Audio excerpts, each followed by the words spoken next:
ಮನೆ ನೆಮ್ಮದಿ ಅನ್ನೋದೇ ಇರ್ತಾ ಇರಲಿಲ್ಲ. ಡೈಲಿ ಜಗಳ ಇವಾಗ ತುಂಬ ಚೆನ್ನಾಗಿದೆ. ನಂದು ತುಂಬ ಚೇಂಜಸ್ ಇದೆ.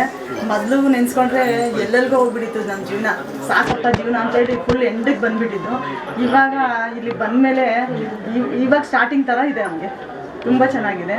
ಇನ್ನು ಮುಂದೆ ನಾವು ಏನಾದ್ರು ಮಾಡ್ತೀವಿ ಅನ್ನೋದು ನಂಬಿಕೆ ಬಂದಿದೆ. ಈಗ ಮನೆ ನೆಮ್ಮದಿ ಅನ್ನೋದೇ ಇರ್ತಾ ಇರಲಿಲ್ಲ. ಡೈಲಿ ಜಗಳ ಇವಾಗ ತುಂಬ ಚೆನ್ನಾಗಿದೆ. ಯಾರಾಗಿರಲಿ ಇಲ್ಲಿ ಬರಬೇಕು, ಒಂದ್ಸಲ ಬಂದರೆ ಅವ್ರಿಗೆ ಒಂದ್ಸಲ ತಗೊಂಡ್ರೆ ಸಾಕು, ಅವ್ರಿಗೆ ತುಂಬ ಚೇಂಜಸ್ ಬರಲ್ಲ ಅಂತ ಹೇಳಿದ್ರು. ಅವ್ರು ಕರ್ಕೊಂಡ್ಬಂದಿರೋದು ಇವ್ರಿಗೆ ಗೊತ್ತಿಲ್ದಲೆ ನಾವು ಮುಂಚೆನೆ ಬಂದು ವಿಚಾರಿಸ್ಕೊಂಡೋದು. ಹೆಂಗೆಲ್ಲ ಅವ್ರ ಮನೆಗೆ ಒಂದು ಕ್ಷಣ ನಮ್ಮ ಮನೇಲಿಲ್ಲ ಅಂದರೆ ಹೆಂಗಂದ್ರೆ ಹಗ್ಲಲ್ಲೇ ಸ್ಟಾರ್ಟ್ ಮಾಡೋರು. ನಾನು ಹೇಳ್ತಿದ್ದೆ ನೈಟ್ ಮಾತ್ರ ನನಗೆ ಅದರಿಂದ ಏನಿದು ಪ್ರಾಬ್ಲಮ್ ಇತ್ತಲ್ಲ, ನೈಟ್ ಮಾತ್ರ ತಗೊಂಡು ಹೇಳ್ತಾ ಇದ್ದೆ. ಇವ್ರೇನು ಮಾಡೋರು ಡೇನಿಂದನೇ ಸ್ಟಾರ್ಟ್ ಮಾಡಿದ್ರು. ಅದೇ ನನಗೆ ತುಂಬ ಬೇಜಾರಾಗಿತ್ತು. ಇದು ಆಗೋದೇ ಇಲ್ಲ ಅಂತ ಎಂಡಿ ಮೂಮೆಂಟ್ ತನಕನೂ ಹೋಗ್ಬಿಟ್ಟಿದ್ದು. ಆಮೇಲೆ ಯಾರು ಹಿಂಗೆ ಸ್ಟೇಟಸ್ ಇದರಲ್ಲಿ ಇನ್ಸ್ಟಾಗ್ರಾಮಲ್ಲಿ ನೋಡ್ಬಿಟ್ಟು ಇಲ್ಲಿ ಬಂದು ನೋಡೋಣ ಒಂದ್ಸಲ, ಇಲ್ಲೊಂದ್ಸಲ ನೋಡೋಣ ಅಂತೇಳಿ ಇವ್ರಿಗೆ ಕೇಳ್ದೆ ಬೆಳಗ್ಗೆ 5 ಗಂಟೆಗೆ ಎದ್ದು ನಾನು ನಮ್ಮ ಅತ್ತಿಗೆರೆಲ್ಲ ಇಲ್ಲಿ ಬಂದು ನೋಡಿದ್ಮೇಲೆ ಏನೋ ಒಂದು ಮಾಡಬೇಕು. ಇವ್ರು ಕೇಳ್ದು ಪಾರ್ಸಲ್ ಏನೋ ಕೊಡ್ತೀರಾ ಅಂತ. ಇಲ್ಲ ಇಲ್ಲಿ ಬಂದು ತೊಗೊಂಡ್ರೆ ಚೆನ್ನಾಗಿರುತ್ತೆ, ಇಲ್ಲೇ ಬರಲಿ ಅಂತೇಳಿ ನಾ ದೇವ್ರ ಹತ್ರ ಬೇಡ್ಕೊಳ್ಳೋದು. ದೇವರೇ ಅವ್ರಿಗೆ ಜ್ಞಾನ ಕೊಡಪ್ಪ, ಬಂದು ಇಲ್ಲಿ ತೊಗೊಳ್ಳೋ ಥರ ಮಾಡಪ್ಪ ಅಂತೇಳಿ ದೇವ್ರ ಹತ್ರ ದೇವ್ರ ಮೇಲೆ ಮಾಡಿ ಭಾರ ಹಾಕ್ಬಿಟ್ಟು ಹೋದು. ಆಮೇಲೆ ನೆಕ್ಸ್ಟ್ ವೀಕಿಗೆ ಕರ್ಕೊಂಡ್ಬಂದು ಇವ್ರನ್ನ. ಆಮೇಲೆ ಹೇಳ್ದೆ ಈ ಥರ ಬಂದಿದೆ ಅಂತ ಹೇಳಿದ್ಮೇಲೆ ಏನು ಮಾತಾಡಲಿಲ್ಲ. ಸದ್ಯ ತುಂಬ ಚೆನ್ನಾಗಿದೆ ಸರ್, ನಮಗಂತೂ ತುಂಬ ಚೇಂಜಸ್ ಇದೆ.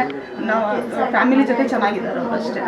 ತುಂಬ ಖರ್ಚು ಬಂದಿದ್ದೆಲ್ಲ ಏನು ಉಳಿಸ್ತಾ ಇರಲಿಲ್ಲ. ಇವಾಗ ಏನಾದ್ರೂ ಅಂಗಡಿ ಬಗ್ಗೆ ಜ್ಞಾನ ಮಾಡ್ತಾರೆ, ಜೊತೆಗೆ ಕೆಲಸ ಮಾಡ್ತೀವಿ. ತುಂಬ ಚೆನ್ನಾಗಿದೆ. ಅಂದರೆ ಚೆನ್ನಾಗಿ ಊಟ ಮಾಡ್ತಾರೆ. ಈಗ ಫಸ್ಟು ಊಟನೇ ಮಾಡ್ತಾರೆ, ಎಣ್ಣೆ ಕುಡಿದ್ರೆ ಸಾಕು ಉಪವಾಸ ಮಲ್ಗೋರು, ಜಗಳ ತಟ್ಟೆನೇ ಎತ್ತಿ ಸಾಕೋರು. ಇವಾಗ ಹಂಗಿಲ್ಲ, ಚೆನ್ನಾಗಿ ಊಟ ಮಾಡ್ತಾರೆ, ಚೆನ್ನಾಗಿದ್ದಾರೆ. ಮಕ್ಕಳು ಮರಿ ಜೊತೆ ಎಲ್ಲ ಚೆನ್ನಾಗಿದ್ದಾರೆ, ಫ್ಯಾಮಿಲಿ ಜೊತೆ ಚೆನ್ನಾಗಿದ್ದಾರೆ, ಟೈಮ್ ಕೊಡ್ತಾರೆ.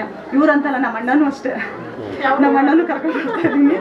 ಎಣ್ಣೆ ಕುಡಿದ್ರೆ ಸಾಕು, ನಮ್ಗೆ ಅಷ್ಟು ಕೋಪ ಬರೋದು ಇವ್ರ ಮೇಲೆ. ಇವಾಗ ಚೆನ್ನಾಗಿದೆ ಇಬ್ರು ಅಷ್ಟೇ.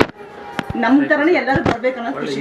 ತಂದ್ಮೇಲೆ ಅದೇನು ಆಗಲ್ಲ, ಬಾ ಕುಡಿ ಹಂಗೆ ಹಿಂಗೆ ಅಂತ ಹೇಳ್ತಾರೆ. ಆದರೆ ನಮ್ಮ ಮನಸ್ಸು ಇರಬೇಕು, ನಾವೊಂದು ದೇವ್ರ ಮೇಲೆ ಭಕ್ತಿ ಇದ್ದರೆ ಅದು ಕರೆಕ್ಟ್ ಆಗುತ್ತೆ.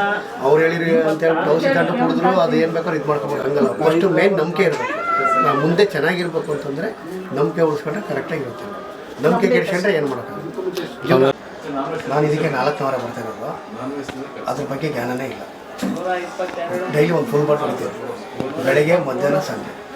ಇವಾಗ ಅದ್ರ ಜ್ಞಾನನೇ ಇಲ್ಲ. ಊಟ ಚೆನ್ನಾಗಿರುತ್ತೆ, ನಿದ್ದೆ ಚೆನ್ನಾಗಿ ಬರುತ್ತೆ, ಅದ್ರ ಬಗ್ಗೆ ಜ್ಞಾನನೇ ಇಲ್ಲ. ತಿನ್ನಿಲ್ಲ ತಿಂತಿದ್ರು. ಅದಕ್ಕೆ ಅವ್ರು ಹೇಳಿದ್ರು ಕಡಿಮೆ ಔಷಧಿ ತಂದರೆ ಇದಾಗುತ್ತೆ ಅಂತ. ಫಸ್ಟ್ ಟೈಮ್ ಬಂದು ತಗೋ ಅಂತಂದ್ರು. ಫಸ್ಟ್ ಟೈಮ್ ತೊಗೊಂಡು ಅದ್ರ ಬಗ್ಗೆ ಜ್ಞಾನ